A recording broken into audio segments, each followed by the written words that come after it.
When trying to forecast election outcomes, it's tempting to lean on voter registration numbers as predictive.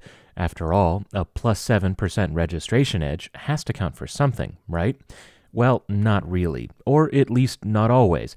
Take, for instance, the 2014 race for Assembly District 29, where Republican Steven Silberkraus topped incumbent Democrat Leslie Cohen by nearly 10 points, despite a 4-point Democratic registration advantage. So how can we gauge whether or not a district is actually competitive? We use a tool called a partisan voting index, which averages together all the results of elections in a given district. That gives us the average partisan lean, which shows just how competitive or not that district is. To break it down, we'll look at elections since 2012, since those were the first elections after redistricting in 2010 shifted the lay of the land. Between Nevada's Senate and Assembly, there are 63 seats, though because of staggered Senate elections, only 53 are up for grabs in 2018.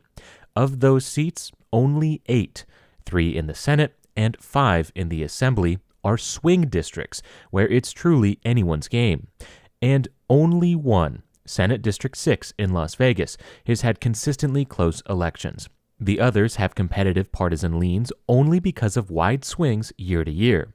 If we zoom out and include the 12 districts that only lean toward a Democrat or Republican, then that still means just about a third of all legislative elections this year are technically competitive. And this ignores the effects turnout could have on certain races, turning small partisan leans into blowout wins, such as what happened in 2014, when Republicans managed to flip 10 assembly seats on the back of historically low turnout. It also can't measure the effects of a good candidate or campaign, each of which could have large bearings on why a particular race in a particular year swings one way or the other. But it does show us how tight any given race is, and it can help us clue into whether or not Democrats have actually outperformed expectations once the dust settles on Election Day.